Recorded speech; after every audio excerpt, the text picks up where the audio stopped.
नामो श्रेष्ठं मनुमपि शचीपुत्रमत्र स्वरूपं रूपं तस्याग्रजरपूरिं माथुरीं गोष्ठवारिं राधाकुण्डं गिरिवरमहो राधिका माधवशां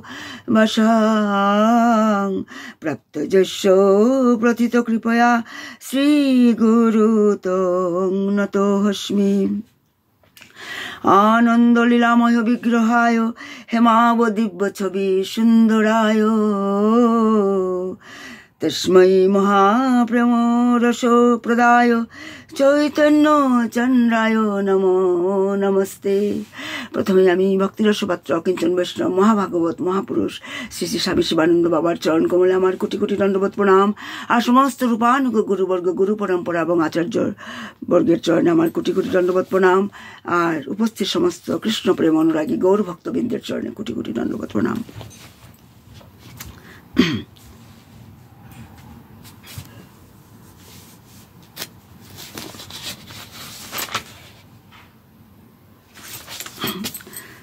কলিযুগে আমাদের দুর্দশা দেখে ভগবান কি করেছিলেন, ভগবান কি করলেন, তিনি বেদের মূল তত্ত্বটা সহজভাবে সবাইকে দিলেন। বেদের মানে সব কিছু পড়ার দরকার নেই। কলিহতবদ্ধ জীব আমরা, আমাদের আয়ু খুবই কম, কলিযুগে মানুষের আয়ু খুবই কম, এত ধৈর্য এত শক্তি নেই।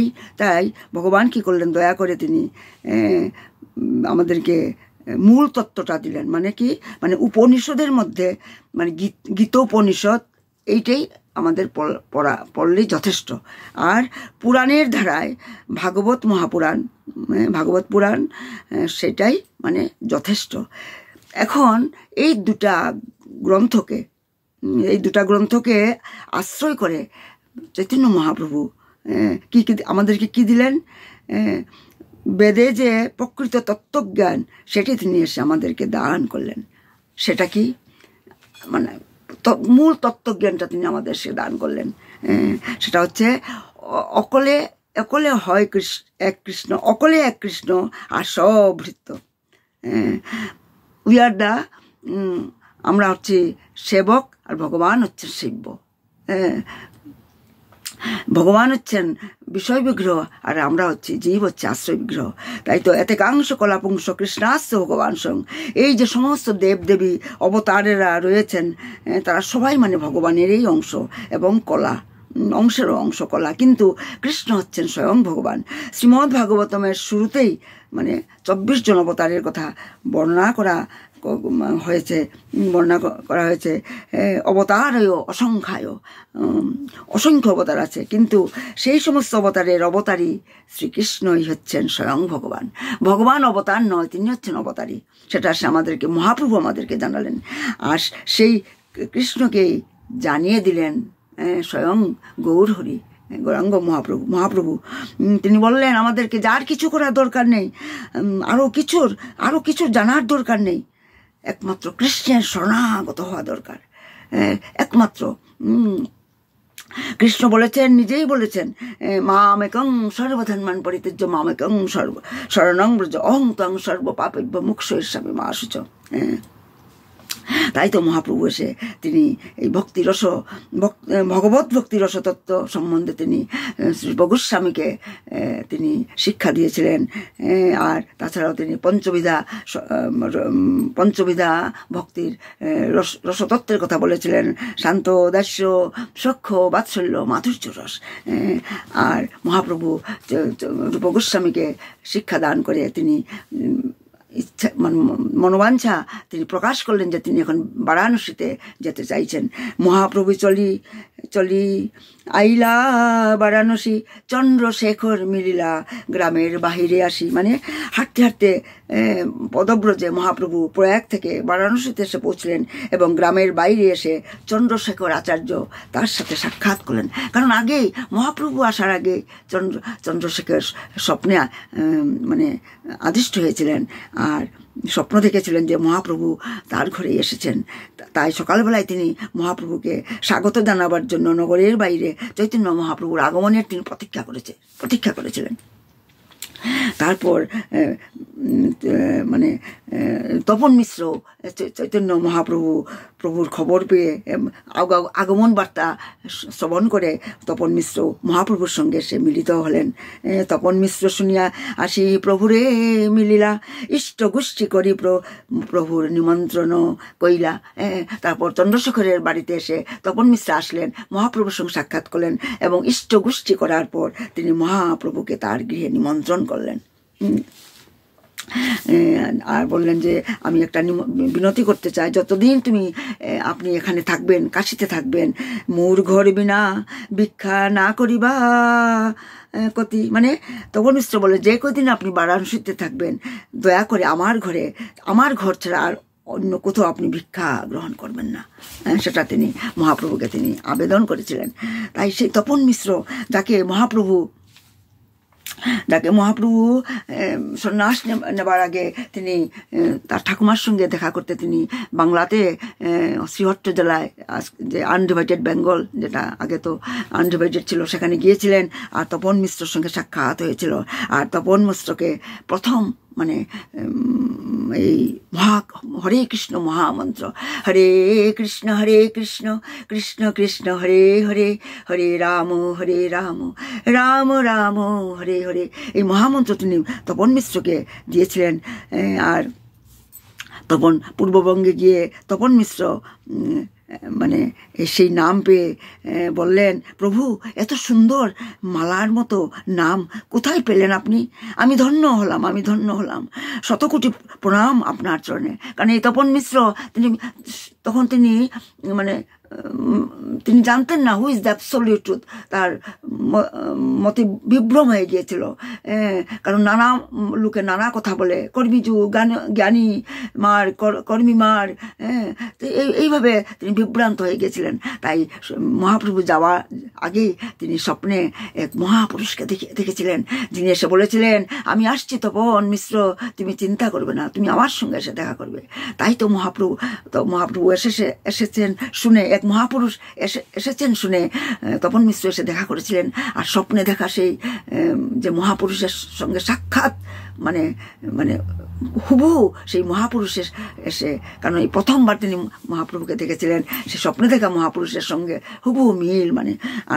আর সেই হরিনাম হরে কৃষ্ণ মহামন্ত্র পেয়ে তিনি মানে খুবই খুশি হলেন এবং মহাপ্রভুকে বললেন যে এই মন্ত্রকে কেন বলে জানো? মহাপ্রভু তাকে বললেন, বলুন প্রভু। তপন মিশ্র বললেন, মহাপ্রভু বললেন, এই মন্ত্রের মধ্যে একসঙ্গে 3 যুগের মানে ভগবানের উপাসনা হয়ে যায়। মানে সত্যযুগের নারায়ণ তাকে বলা হয় হরি, আর হরি মানে সব মানে হচ্ছে হে হরি, যে হরে কৃষ্ণ মানে, তাই বলা হচ্ছে যে হরে মানে শব্দের অর্থ হচ্ছে মানে হরি মানে মানে হরি শব্দের সম্বোধনে কি বলা হয়? হরে। হরে মানে হে হরি। তাইলে সত্যযুগের নারায়ণ উপাসিত হলেন হরে শব্দে, আর ত্রেতা যুগের রামচন্দ্র উপাসিত হলেন রাম শব্দে। রাম শব্দে যখন বিসর্গ থাকে না তখন তার মানে হয় হে রাম, হে রাম। তেমনি কৃষ্ণ যখন মানে কৃষ্ণ শব্দ যখন বিসর্গ থাকবে তখন সেটা মানে থাকবে না, তখন সেটা হবে হে কৃষ্ণ মানে। তাই আমরা দেখছি যে যখন বিসর্গ থাকে না তখন সেটা হবে হে কৃষ্ণ, হে রাম, হে হরি। হরে রাম মানে হে হরি, আর হে রাম আর হরে মানে হে কৃষ্ণ, হে কৃষ্ণ। তাই এখানে 16টি নাম আছে, আর প্রত্যেকটির আগে সম্বোধন হরে বলে বলা হয়েছে, মানে হে কৃষ্ণ, হে রাম। তাই সত্যযুগের নারায়ণ, ত্রেতা যুগের রামচন্দ্র আর দাপরের কৃষ্ণ, 3 যুগের ভগবান এক মন্ত্রে উপাসনা করা হচ্ছে এই কলিযুগের মাটিতে বসে। সেই জন্য এই কলিযুগে আমরা একসঙ্গে 3 যুগের অবতারকে আমরা 3 যুগের ভগবানের উপাসনা করা হয়। সেই জন্য এটার নাম হচ্ছে মহামন্ত্র, তারক ব্রহ্ম নাম। শুধু তাই নয়, আরও এটার গোপন ব্যাখ্যাও আছে। মহাপ্রভু বললেন, এটা একটা অর্থ দিলেন তিনি মহামন্ত্রের। আরেকটা অর্থ সেটা এটা হচ্ছে যে সাধ্য সাধন এবং সাধ্য ভক্তির শেষ কথা হচ্ছে কি কান্তাপ্রেম। কান্তাপ্রেম মানে মাধুর্য প্রেম। সেটা হচ্ছে সাধ্য সাধনের সাধ্য ভক্তির শেষ কথা। কান্তাপ্রেমের উপাসনা হচ্ছে মানে সখী ভাবের উপাসনা, মানে সেখানে রাধা রানীর প্রেম হচ্ছে সর্বশ্রেষ্ঠ, মানে কনজুগেল লাভ মানে। আর সেটা দেওয়ার জন্যই তো মহাপ্রভু এসেছেন, মঞ্জরি পদ্ধতি উপাসনা। সেই রাধা শব্দের সম্বোধন যেমন রাধে, তেমনি হরা শব্দের সম্বোধনে কি হরে, মানে হরা মানে কৃষ্ণের মনোহরা, মানে কৃষ্ণের আহ্লাদিনী শক্তি। এখানে হরা শব্দের অর্থ হচ্ছে কৃষ্ণের মানে আহ্লাদিনী শক্তি, মানে রাধা রানী, মানে হে রাধে। মানে এখানে হরে মানে আমরা যে বলি হরে কৃষ্ণ, তার মানে প্রথমে আমরা রাধা রানীকে আমরা মানে আহ্লাদিনী শক্তি, ভগবান আশ্রয় বিগ্রহ, হে রাধে। তাই হরা শব্দের অর্থ হচ্ছে হরে কৃষ্ণ, মানে রাধে কৃষ্ণ, মানে হরে মানে রাধে, মানে হে কৃষ্ণের মনোহরা রাধে। কাজে আমাদের এই সাধ্য সাধনের শেষ কথাও এই মন্ত্রের মধ্যেই লুকিয়ে আছে। সেই জন্য একটা মহামন্ত্র। এইভাবে মহাপ্রভু তপন মিশ্রের কাছে 2 রকমের অর্থ তিনি মানে ব্যাখ্যা করলেন মহামন্ত্রের। সেই মহামন্ত্রের এর মধ্যে মধুর রসের উপাসনাতেও মানে যুগল উপাসনার তত্ত্ব লুকিয়ে রয়েছে। তাই তো আমরা দেখছি এই মহামন্ত্রের মধ্যে যুগল উপাসনার তত্ত্ব লুকিয়ে আছে।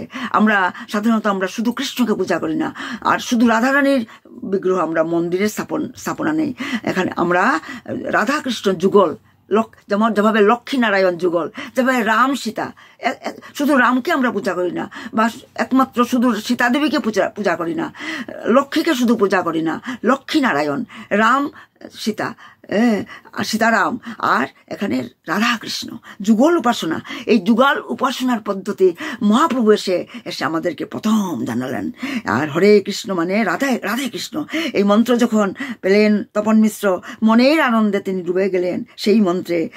শুনুন তপন মিশ্র, আপনাকে আমার, তখন তপন মিশ্র মহাপ্রভুকে বললেন, আপনাকে আমার কিছু বলার আছে। আজ থেকে, তপন মিশ্র বলছেন মহাপ্রভুকে, আজ থেকে আপনি আমার গুরু, কারণ আপনি আমাকে দিয়েছেন কলিযুগের মহামন্ত্র। সেই মন্ত্র আমি আপনার কাছ থেকে পেয়েছি, তাই আপনি আমার গুরু। আপনার আদেশ আমার বেদবাক্য। তখন মহাপ্রভু সেটা শুনে বললেন, খুশি হয়ে বললেন যে হ্যাঁ, আমার একটা কথা আছে, কি যে আপনি আপনার স্ত্রী সহ এই পূর্ববঙ্গে না থেকে আপনি চলে যান মানে বেনারস, মানে কাশিধামে আপনি চলে যান। কেন প্রভু? এই বাংলার মাটি, বাংলার জল, বাংলার বায়ু, বাংলার ফল, এত সুন্দর ফলে ফুলে ভরা বাংলা ছেড়ে আমি কাশিধামে যাব? সেখানে তো মানে বাঙালি বসতি খুবই কম। তাই তার মনে প্রশ্ন, আমি কেন কাশিধামে যাব প্রভু? মহাপ্রভু বললেন, কাশিধামে গেলে তোমার 2টা জিনিস হবে। তোমার, কারণ তপন মিশ্রের স্ত্রী গর্ভবতী ছিল, তোমার পুত্রের সেখানে জন্ম হবে, আর সেখানে আর যে সন্তান জন্ম হবে সে জন্ম থেকে শিক্ষা এবং সঙ্গীত এই 2টাই সমানভাবে পাবে। আর যেটা এখন বাংলাতে নেই, কারণ বাংলায় তো এখন বিধর্মীর শাসন, তখন তো মুসলমান রাজত্ব ছিল। তাই তো মহাপ্রভু তপন মিশ্রকে বলছেন, কারণ বাংলায় এখন বিধর্মীর শাসন, কারণ এখানে গান বাজনা শাস্ত্র পাঠ সব মানুষ লুকিয়ে লুকিয়ে করে। কিন্তু বেনারস এমন একটা জায়গা, ওখানে লুকিয়ে কেউ কিছু করে না, চিৎকার করে শাস্ত্র পাঠ করবে। আর ওখানে সেখানে মানে উচ্চস্বরে শাস্ত্রীয় সঙ্গীতের শিক্ষা চর্চা করা হয়।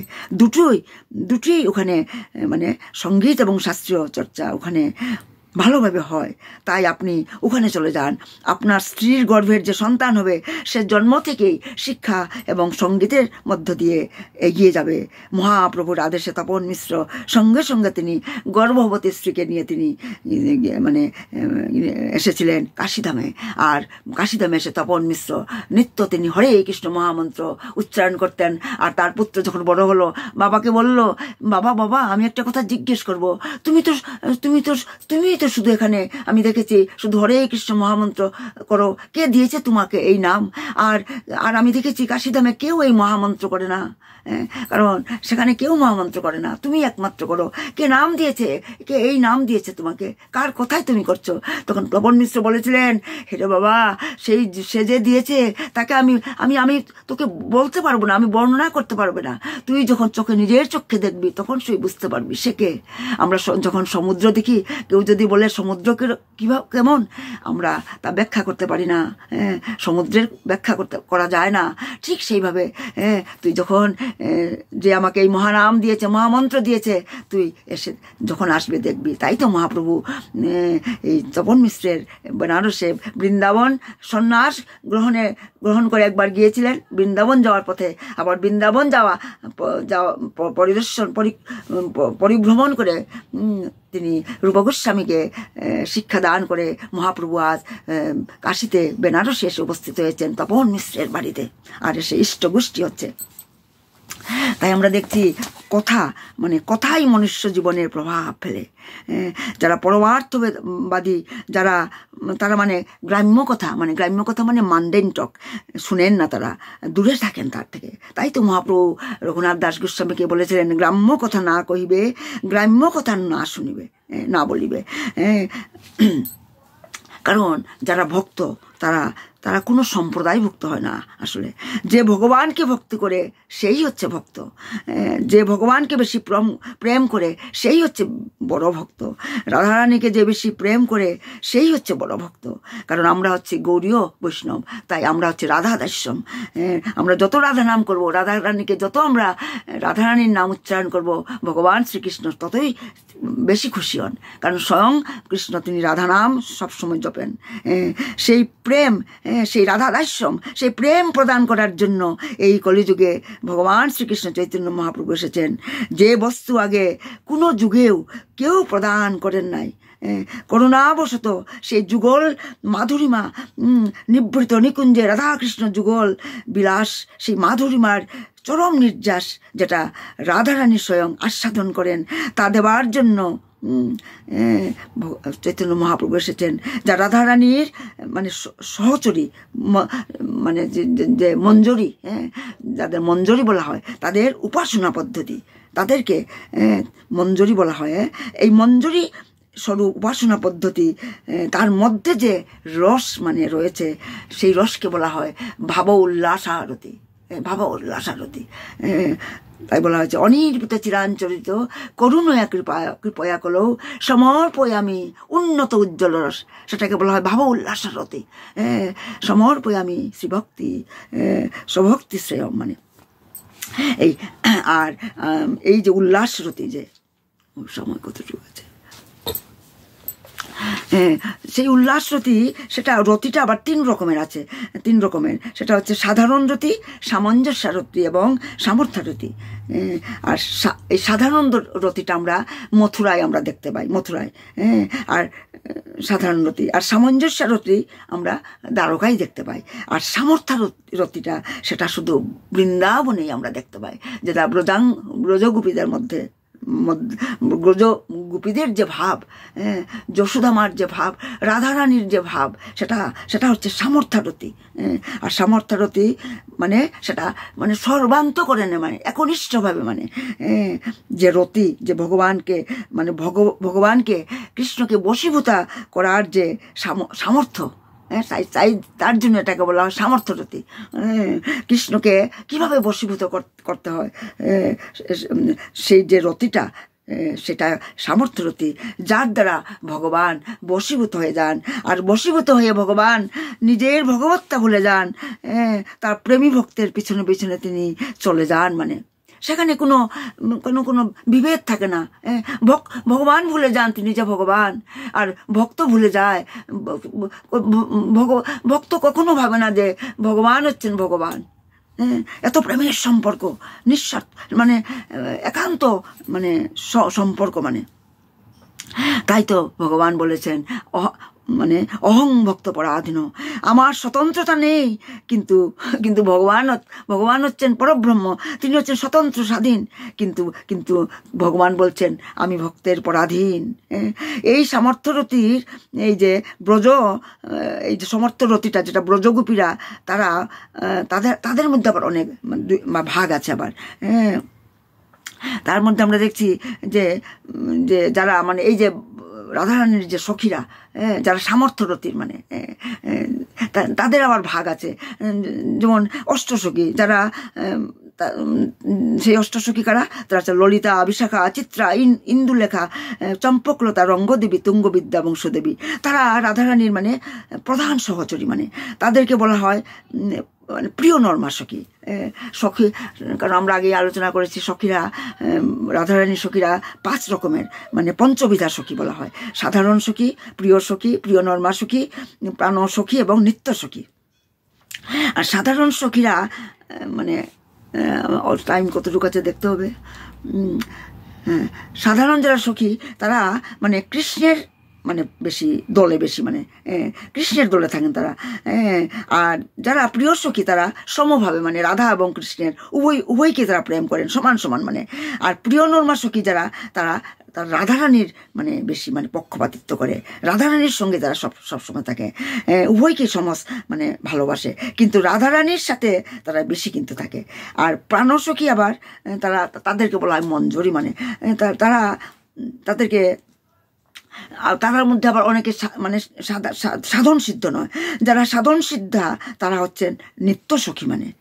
আর রাধারানীর প্রধানা যে মঞ্জরীরা,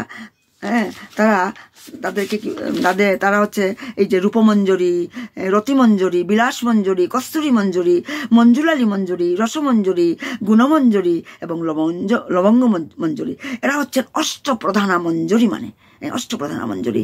এই যে রূপমঞ্জরি এবং লবঙ্গ মঞ্জরি, তারা হচ্ছেন এই মানে রূপ গোস্বামী, আর লবঙ্গ মঞ্জরি হচ্ছেন সনাতন গোস্বামী। তারা রাধারানীর নিত্য সহচরী। এরা কিন্তু জীবকুটির নয়, এরা রাধারানীর পার্শ্বদ। আর সাধন সিদ্ধা যারা, তারা মানে গুরু প্রদত্ত এবং গুরুদেবের সদ্গুরুর কৃপায় মানে যারা মানে সিদ্ধ, মানে যারা রাধারানীর চরণ কমলে একনিষ্ঠভাবে শরণাগত, তারা রাধারানীর সুখের জন্য অখিল চেষ্টা করেন। রাধারানীর সুখেই তাদের সুখ। তারা সাধনা করে রাধারানীর কৃপা লাভ করার জন্য, এবং রাধারানীর কৃপা লাভ সাধনার দ্বারা তারা রাধারানীর কৃপা লাভ করতে সমর্থ হয়। তারা হচ্ছে নিত্য সখী, মানে সব সময় রাধারানীর সঙ্গে থাকেন। তারা মানে আর অন্যান্য সখীরা, তারা রাধার স্নেহাধিকা, তারাও কৃষ্ণের সঙ্গে প্রেম করেন। কেন? কারণ রাধারানী যাকে রাধারানী বেশি প্রেম করেন কৃষ্ণ। কারণ তিনি হচ্ছেন মানে বৃষভানু নন্দিনী, কানু মৌনমোহিনী, বৃন্দাবনেশ্বরী। তার প্রাণনাথ হচ্ছেন গিরিবরধারী সেই ভগবান শ্রীকৃষ্ণ, যশোদানন্দন কৃষ্ণ, ব্রজেন্দ্রনন্দন কৃষ্ণ। তিনি হচ্ছেন এই রাধারানীর প্রাণনাথ মানে। আর রাধারানীর প্রাণনাথ হচ্ছেন যেহেতু কৃষ্ণ, তাই মানে এই মঞ্জরির প্রাণ হচ্ছেন ভগবান শ্রীকৃষ্ণ। রাধারানী যাকে বেশি প্রেম মানে যাকে ভালোবাসেন, মঞ্জরিরাও তাকে ভালোবাসেন। এটা আরো অনেক আছে, আমরা এটা গভীর তত্ত্ব সিদ্ধান্ত আমরা কাল আবার সেটা রস আস্বাদন করব, সম্পূর্ণ হয়নি। নিতাই গৌ সীতানাথ প্রেমানন্দে হরি হরি বল। আমার ভুল ত্রুটি মার্জনা করবেন। রমণী রমণী বৃষভানু নন্দিনী, নীলবসন পরিধান, ছিন্ন পুরটরিণী, বর্ণ বিকাশিনী, বৌদ্ধ করবী পরিধান, আভরণ মণ্ডিতা, হরিরস বন্দিতা, তিলক সুশোভিত মন, তিলক সুশোভিত মন, সকল তেজি আছে রাধা চরণে, দাসী হয়ে ভোজ পরম যতনে, দাসী হয়ে ভোজ পরম যতনে।